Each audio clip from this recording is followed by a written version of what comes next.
आज बात बंगाल की करेंगे, पल पल बदलती बंगाल की राजनीति की करेंगे, सवालों के साथ कि क्या इस बार बंगाल में बदलाव की बयार बह रही है। क्या बंगाल की माटी, बंगाल का मानुष ममता बनर्जी के सियासी दुर्ग के इतर नया विकल्प तलाश रहा है। बंगाल के वोटर का तो पता नहीं, लेकिन बंगाल के कुछ नेताओं का मिजाज इसी तरह का है।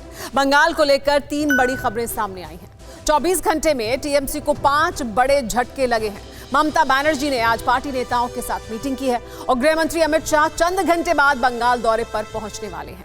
गृह मंत्री अमित शाह 2 दिन बंगाल में रहेंगे, रैली और रोड शो करेंगे। बीजेपी अध्यक्ष जेपी नड्डा के काफिले पर हुए हमले के बाद अमित शाह ने 2 दिन के बंगाल दौरे का ऐलान किया था। वो 11 दिसंबर थी, आज 18 दिसंबर है। 7 दिन में बंगाल की राजनीति कितना बदल चुकी है, इस रिपोर्ट में देखिए। पार है, पलटवार है, बंगाल की सियासी रणभूमि हर जोर आजमाइश के लिए तैयार है। राजनीतिक विद्वेष की भावना से ममता जी काम कर रही है। दिसंबर की सर्दी में सिटी ऑफ जॉय शिद्दत से सियासी तपिश महसूस कर रही है। मौत का खेल लोकतंत्र में कभी नहीं चल सकता।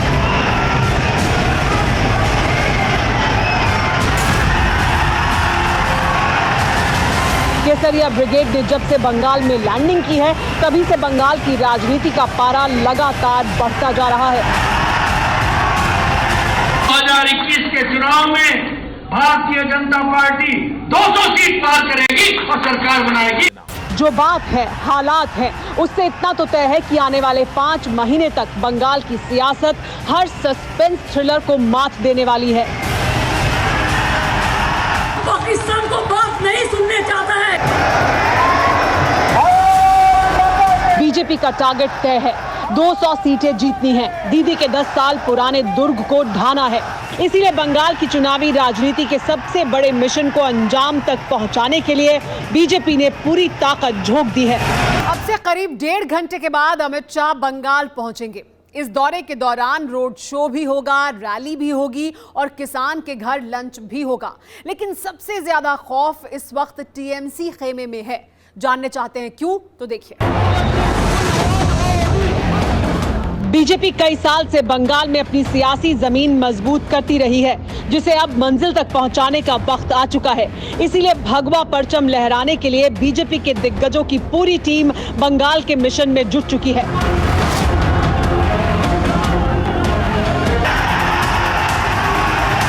और अब बारी प्रधानमंत्री मोदी के सबसे बड़े सेनापति की है।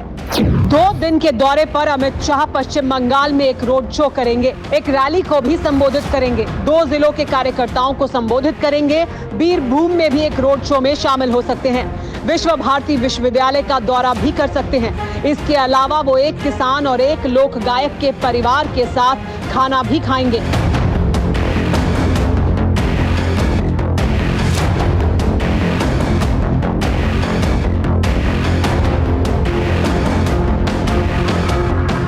महीने के दौरान अमित शाह का ये दूसरा बंगाल दौरा है। नवंबर के पहले हफ्ते में भी अमित शाह बंगाल के 2 दिन के दौरे पर गए थे, जिसकी शुरुआत बांकुरा में बिरसा मुंडा की प्रतिमा पर फूल चढ़ाकर की गई थी, जिसके बाद आदिवासी कार्यकर्ता के घर खाना खाया था। दावा किया कि बीजेपी बंगाल में 200 सीटें जीतेगी। मैं निश्चित रूप से देख रहा हूं कि ममता सरकार का मृत्युगंड बच चुका है। आने वाले दिनों में यहां भारतीय जनता पार्टी की 2/3 बहुमत की सरकार बनने जा रही है। बंगाल में विधानसभा की 294 सीटें हैं। बीजेपी ने 200 सीटें जीतने का टारगेट रखा है। सवाल ये है कि क्या ये मुमकिन है? क्या बीजेपी बंगाल में 200 सीट जीत सकती है? बीजेपी के 200 सीट जीतने के दावे की वजह क्या है? बीजेपी को किन वोटरों पर सबसे ज्यादा भरोसा है? इन सवालों का जवाब जानने के लिए मौजूदा सियासत को समझना होगा। शुरुआत आदिवासी वोटर्स से ही करते हैं। कोलकाता की रॉयटर्स बिल्डिंग तक पहुंचने का एक रास्ता बंगाल के आदिवासी वोटरों से होकर भी गुजरता है। उत्तर बंगाल की कई सीटों पर हार और जीत का फैसला इन्हीं आदिवासी वोटरों के बलबूते पर होता है और पिछले कुछ सालों के दौरान बीजेपी ने आदिवासी वोटरों के भीतर अपनी पैठ बना ली है। बंगाल में आदिवासी वोटर संख्या करीब 53 लाख है। उत्तर बंगाल में आदिवासी वोटरों का दबदबा है। इन्हीं में एक मातुआ समुदाय है जो काफी हद तक बीजेपी के पाले में आ चुके हैं। जंगल महल इलाके में बीजेपी ने अच्छी पैठ बनाई है। 2019 के लोकसभा चुनाव में बीजेपी ने आदिवासी बाहुल 10 में से 7 सीटों पर कब्जा जमाया। इनमें बांकुरा, बिष्णुपुर, पुरुलिया, झारग्राम, मेदिनीपुर, बर्धमान और दुर्गापुर जैसी सीटें शामिल हैं। लोकसभा की इन सीटों का असर बंगाल की 100 से ज्यादा विधानसभा सीटों पर है। यानी बीजेपी अगर 1.5 साल पहले जैसा प्रदर्शन भी करती है तो आदिवासी इलाकों के एकमुश्त वोट पर कब्जा किया जा सकता है।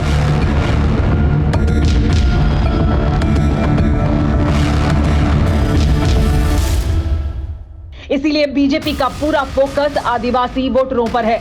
इसीलिए अमित शाह बीरभूम के दौरे पर भी जाएंगे, जहां रोड शो भी करेंगे। इस वक्त मैं उसी बोलपुर में मौजूद हूं जहां पर अमित शाह को आना है।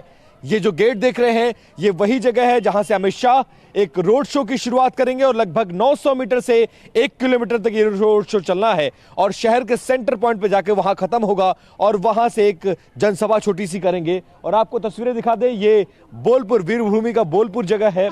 ये जगह अपने आप में बहुत महत्वपूर्ण है क्योंकि ये पूरा इलाका टीएमसी का गढ़ कहा जाता है। कभी लेफ्ट का गढ़ रहे बीरभूम पर 2 दशक तक ममता बनर्जी की सियासत राज करती रही, लेकिन अब बीरभूम का किला भी भगवा ब्रिगेड की ताकत के आगे दरकता नजर आ रहा है। बीरभूम में बीजेपी ने अपनी गहरी पैठ बना ली है, लेकिन ये भी हकीकत है कि बंगाल की सियासी हिंसा का हिस्सा बीरभूम को भी मिला।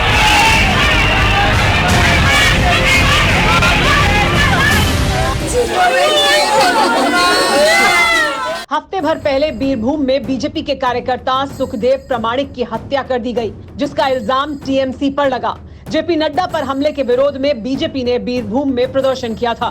सुखदेव प्रमाणिक प्रदर्शन में शामिल होने गया था। एक दिन बाद प्रमाणिक का शव गांव के तालाब में मिला। प्रमाणिक को जानने वालों के मुताबिक हत्या सिर्फ जय श्री राम कहने पर की गई। जाहिर है ऐसे में अमित शाह का बीरभूम दौरा बेहद अहम है।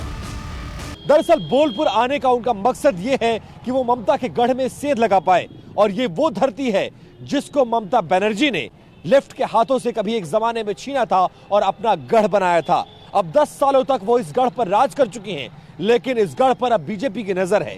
यही वजह है कि अमित शाह वीरभूमि के दौरे पर आ रहे हैं और बीजेपी को भरोसा है इस दौरे के जरिए बीजेपी ममता के गढ़ में सेंध लगाने में कामयाबी हासिल करेगी। अमित शाह बीरभूम में विश्व भारती विश्वविद्यालय भी जाएंगे। करीब 150 एकड़ में फैले विश्व भारती विश्वविद्यालय की नींव 1901 में गुरुदेव रविंद्रनाथ टैगोर ने रखी थी।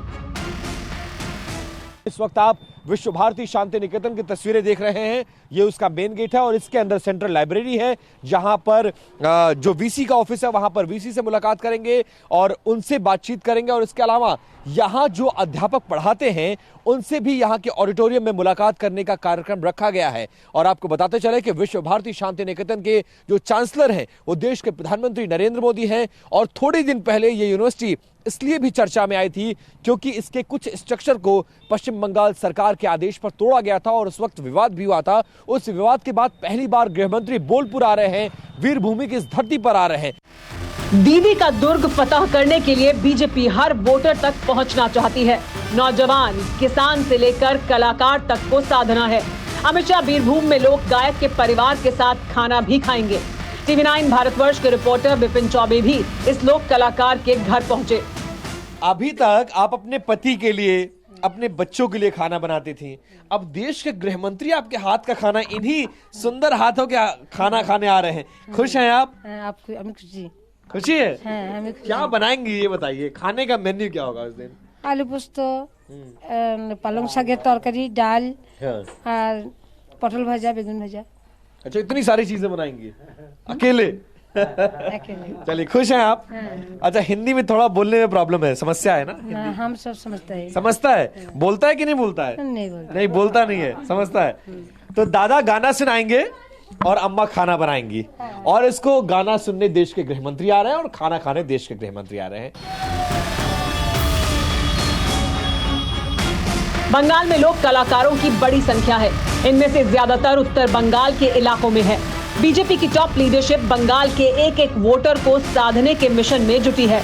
जाहिर है गृह मंत्री अमित शाह का लोक गायक के घर जाना और फिर खाना खाने का प्रोग्राम भी उसी रणनीति का हिस्सा है।